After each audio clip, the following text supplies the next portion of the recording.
Hello, and welcome to our weekly wisdom where we have bringing you some great experts in all areas. I'm Tammy Jaffe, your host, helping you go from employee to entrepreneur without all of the headaches.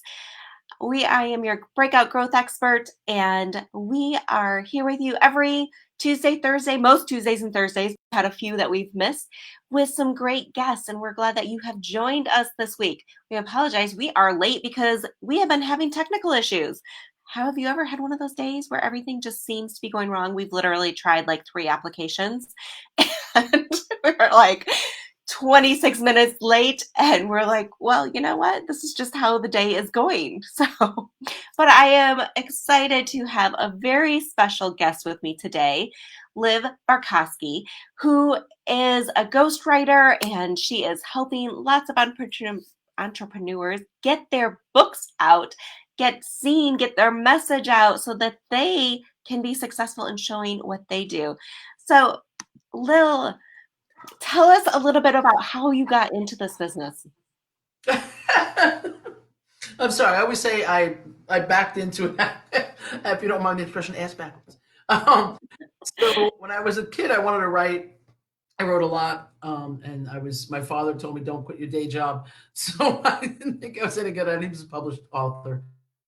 But I've done a jack of all trades, a bunch of different things, but I've always loved writing. I was actually a chef for many years, and my other half wanted to be a web developer. We started a web development company, and I would leave my restaurant that I owned in the afternoons. I'd leave everybody once I cooked everything and say, see ya. And I go help market the web company. So I got involved in web development. So now I run both the web development and the ghostwriting side of our business. So I do both. I hooked up with another writer about 5 or 6 years ago and started writing very prolifically. So now I've written many, many, many, many books, and I ghostwrite. And it's kind of a little bit of I sort of bumped into it until I got to where I belong. I think That's awesome. most of us do that. Yeah. We trip around till we fall into the right place. Well, you We got to trip start over somewhere, ourselves. right? You got to like start dipping your toe in different things to see what it really pulls you in. I actually started writing plays is when I finally started to write seriously, and they all got produced one way or the other into festivals. So my dialogue writing is kind of my strong suit.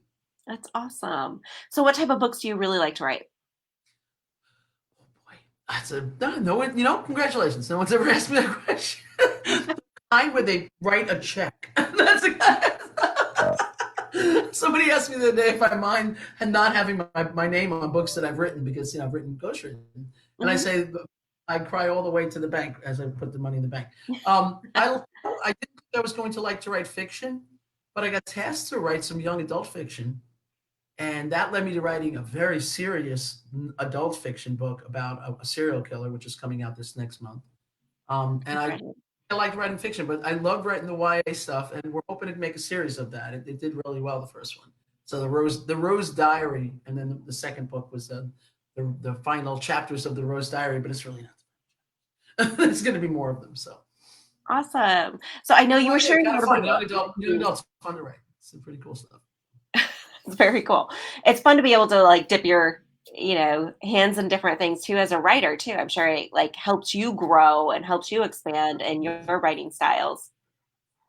Yeah, yeah. I've written so many different kinds of books: sales books, memoirs, a lot of memoirs. I like writing memoirs, but they're tough sometimes. So I've written some.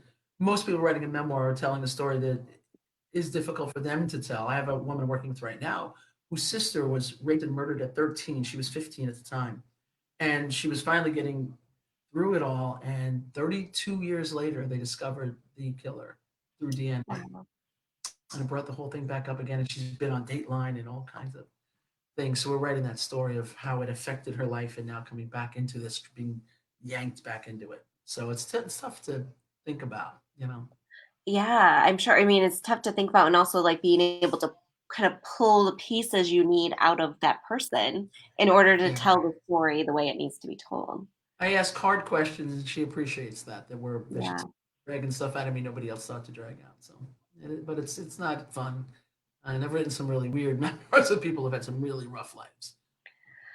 Well, it's true. And that's, given them that when you're getting through it, being able to tell your story and like helping other people with that.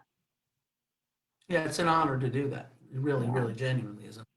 Maybe not my favorite thing in this, but it's maybe the most important thing I do.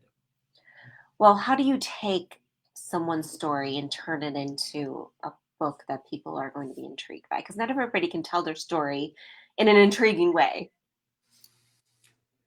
You know, I think I have always been a storyteller.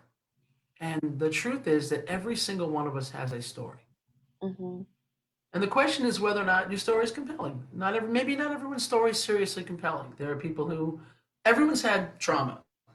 I think at the root of all insanity, or whatever you want to call every label of insanity, is all BS. The truth is, we just all have a different form of trauma, some more than others. Good story. One of my favorite memoirs was written by a woman named Vilas Wright, and Vilas, her parents were amongst the first of the people who foolishly joined the Hare Krishna movement, Hmm. and what they dragged her life through was unbelievable. And Oh, she came out the other side of it to be a broker in 3 different states, and she has a gorgeous home. And her fifth relationship, fifth time was charm, and she's good. But to watch somebody evolve like that, is just it's something else to see her, and just I can't tell you the number of Fridays I sat with her where she wept and drank wine and told her story. But what a story! I mean, holy moly! So I think you have to find those moments, and if you're a writer, if you write well, it's like anything else. If you're not, if you have to be able to write in a compelling manner. And I do think you have to put a lot of dialogue in, imagine some dialogue, you have to use your imagination. Some things are not, all memoirs are fiction as well as nonfiction, in my opinion, because it's hmm.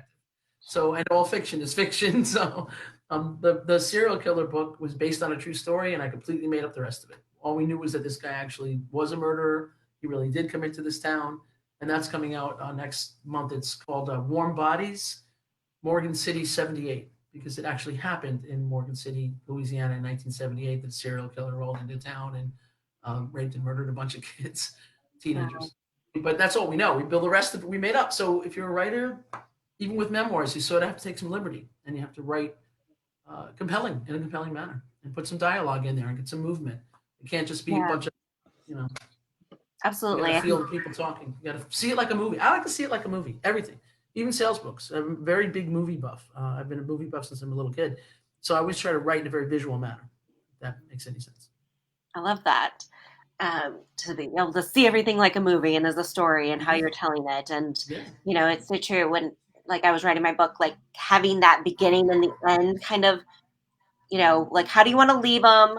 What do they need to understand to want to read the book, right? And then you kind of right. You fill got it to in. grab, and the biggest thing, truthfully, is the outline. Hmm. I actually got in trouble at a writing group because the lady said she never outlined it. I said, "Well, then get out of here." I know I was kidding. I was like, "You have to write an outline." I've got a Yeah. woman writing a book now about divorce. She went through a terrible divorce, Hmm. and she her outline was kind of dull, and to be honest, and she started. I'm coaching with I coach a lot of people to write too. So she told me, "Well, I said, how'd you find out? What was the thing that got you done?" Well, my 5-year old said to me, "Mommy, why did Daddy take a shower with the babysitter?" I made her write that as the first chapter. That's the title of her first chapter. Mommy, why is Daddy taking showers with the babysitter? Yeah. And that, I mean, if you're not going to read that book, you're never going to read anything, right? Because you laugh like, and now she's past that divorce. She's in a new marriage. She's happy. And we picked her audience. And I said, Yeah. don't, man, no man's going to read your book. You're a woman. They're all going to Hmm. feel like a man hater. Write to the people that are going to read it. So she's writing specifically for women about how to get through divorce and how to align, or should you even divorce? So the whole section is, am I making a mistake? Hmm. Salvage this. And so we've kind of, once you've set the outline up and you have really compelling chapters and subtitles and subchapters for people to read, they're gonna it's gonna grab them and they're gonna read it. But you have to start right there. If you don't Yeah. get them with, you're not gonna get them at all. Yeah, absolutely. I agree. It's like that. You got to have that compelling Yeah. title for the book, the chapters for everything, because otherwise people just kind of, why do I need to keep reading? Got to get Right. them. Why am I gonna pick this up? There's millions of books. You gotta Well, pick the there right. are. And what is it, like 99% of people who buy the book aren't going to read it anyways. So it's like, I'm still trying to write 3 books. I'm still trying to read a chapter. yes. So busy So writing when, books sometime. yeah. So when should somebody consider getting a ghostwriter? What, when should they, or why should they? When or yeah, when and why? Well, I specifically think people should get ghostwriters. If you're going to write fiction, probably not so much. You should get a coach. If you're going to write fiction, get a coach because you need somebody to help you shape and formulate your characters and develop your characters, develop your story arc, and understand character development and story arc. If you're writing a sales book or a memoir, get a ghostwriter, and you may think you don't need one, but you do. Um, Unless, of course, you've been writing your whole life, and your writing is what you want to do. If you're going Right. to write every somewhere, all speakers need to have a book in their hand. I think Suzanne will tell you that. It's very important. I know Suzanne and I would do that. So, but you're an expert at whatever you're an expert at. You're not an expert writer.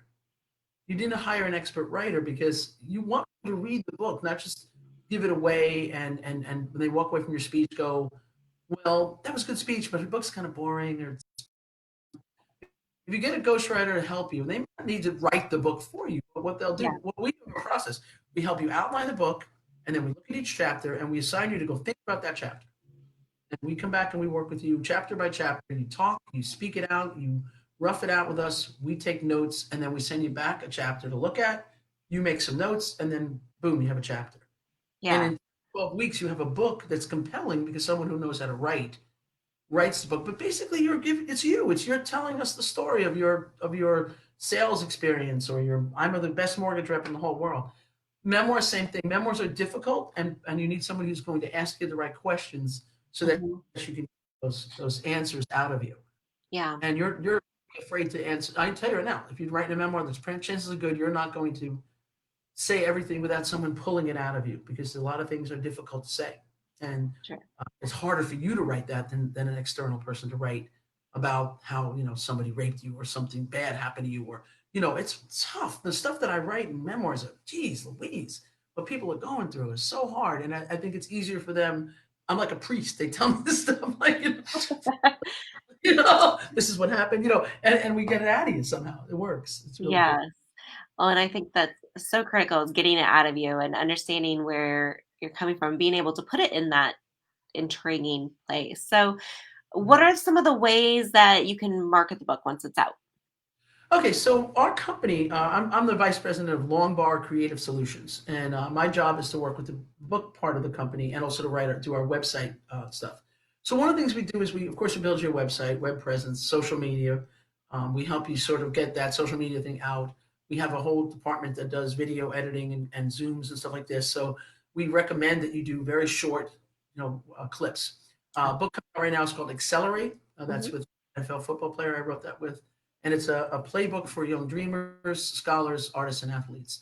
And it's for 12 to 16-year-old kids to help them kind of figure out where I want to be when I grow up. So Ziz, the football player guy, wonderful guy, he and I have been doing little, on our phone, like 5 minute, 5 second, 10, 15 seconds, why a quote from the book, an excerpt from the book. We have tons of a referral. Everybody loved the book endorsements. So we read an endorsement and we put that on Instagram, on Facebook. We make a whole program of things you should do. And our Yeah. social media does that, sets you up with everything, gets you back to the website, all of that sort of thing.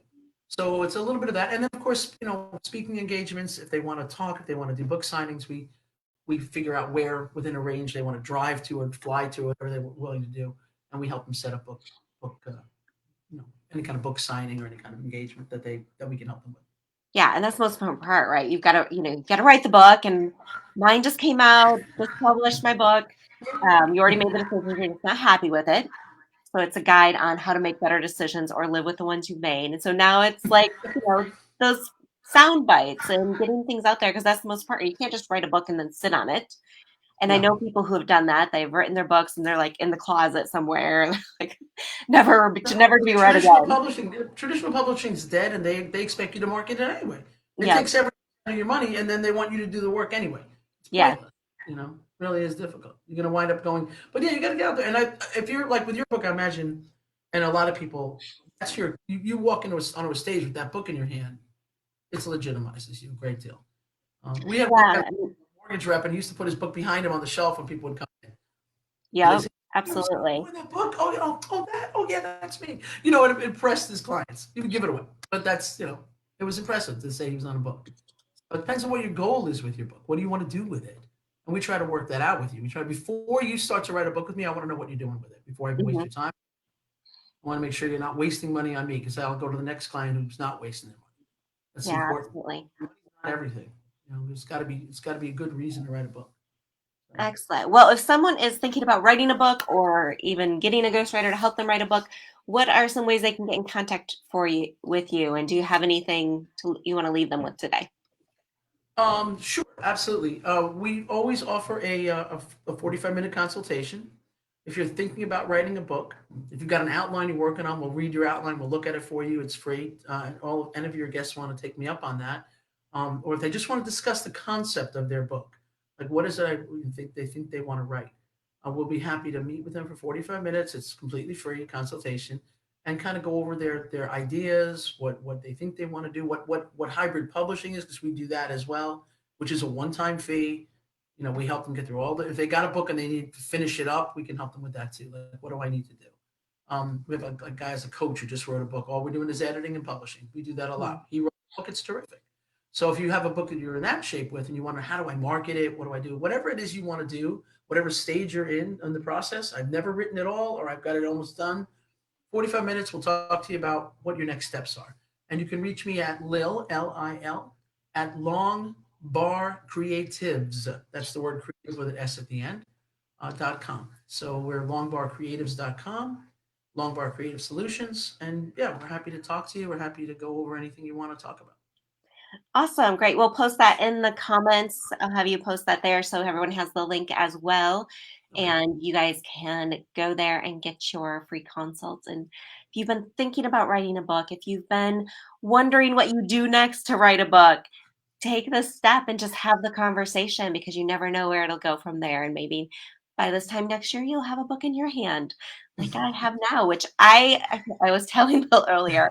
I was not one of those people that was like, I'm going to write a book. Like it just wasn't, maybe someday, but you know how you walk into a room and most people are like, you ask a room of like 100 people who wants to write a book and like 90% of them raise their hand. I was not one of those people that rose their hand.